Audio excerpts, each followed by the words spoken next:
जवळपास सगळं संपलेलं आहे। दोन्ही पक्षाचे सर्वोच्च नेते कुठल्याही क्षणी या बाबतीतली अधिकृत घोषणा करतील।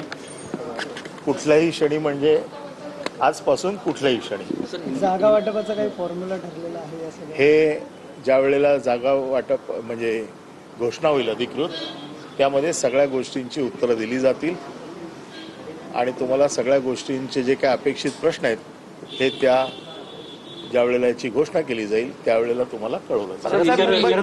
मुंबईत काही अशा जागा आहेत जिथे तुमची आणि मनसेची दोघांचीही ताकद समप्रमाणात आहे, जसे दादर असेल, माहीम असेल, वरळीची, तिथली वाटाघाटी नेमकी कशी केली जाणार? या सगळ्यावरती चर्चा झालेली आहे, सगळे प्रश्न सुटलेले आहेत।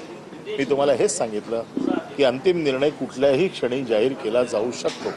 शरद पवार गट तुमच्या सोबत येतोय का? किती जागा सोडल्या जात आहेत शरद पवार गटाला? या सगळ्यावरती चर्चा चालू आहे, बऱ्याचशा गोष्टी त्या देखील संपलेल्या आहेत आणि म्हणून म्हटलं की हे सगळे निर्णय आत्तापासून कुठल्याही क्षणाला जाहीर होऊ शकतात। स्थानिक स्वराज्य संस्थेच्या निवडणुका ज्या झाल्या त्याच्या निकाल आलेले आहेत। भारतीय जनता पक्ष 1 नंबरला, शिवसेना शिंदे गटाची 2 नंबरला, राष्ट्रवादी 3 नंबरला, अशा प्रकारे या सगळ्या निवडणुकांवर आरोप केले की मोठ्या प्रमाणात पैसा वाटण्यात आलेला आहे आणि आता जे रिझल्ट आले ते त्याच्याकडे कसं बघतात? नाही, आम्ही तर आपल्याला माहिती आहे की या निवडणुका गावकी आणि भावकीमध्येच आत्तापर्यंत लढल्या गेल्या होत्या।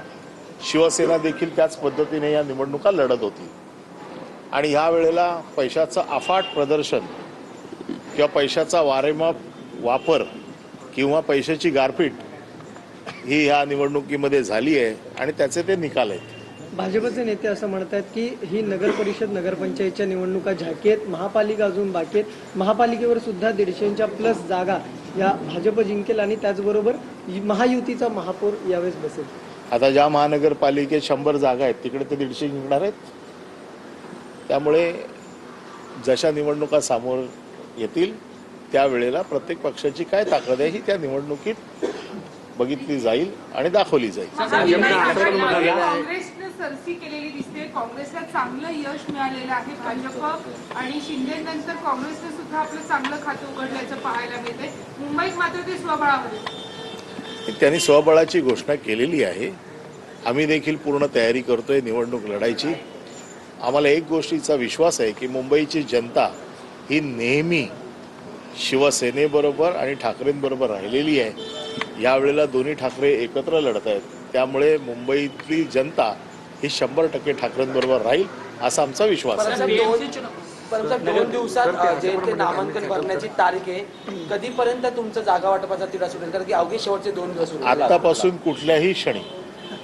सर, असं पण म्हणाले की आजच्या निकालामुळे महाविकास आघाडीला चपराक मिळालेली आहे असे पण म्हणाले। युतीच्या घोषणासाठी सभा असणार आहे, पत्रकार परिषद असणार आहे, सरळ एबी फॉर्म वाटप सुरू होणार आहे। या बाबतीत मी पुन्हा एकदा सांगितलं की या बाबतीत दोन्ही नेते हे ठरवतील की कशा पद्धतीने ह्याची घोषणा करायची आणि आपल्याला कळवलं जाईल, लवकरात लवकर आपल्याला कळवलं जाईल त्या बाबतीत। सर, भाजपने असं पण म्हणालेलं आहे सर, गठबंधन के विषय पर सर कब तक क्लैरिटी जो है दोनों पार्टियों की तरफ से आएगी और सीटों के बंटवारे को लेकर क्या कुछ स्थिति है? अभी से इस समय से आगे कोई भी समय पे इसकी घोषणा हो सकती है। आपके मन में जो प्रश्न है उसका सभी का जो कुछ उत्तर है वो वहाँ पर दिया जाएगा। दोनों पार्टियों के सर्वोच्च नेता है, वो दोनों पार्टियों के सर्वोच्च नेता आपके सामने आएंगे और इसकी ऑफिशियल अनाउंसमेंट हो जाएगी। Thank you.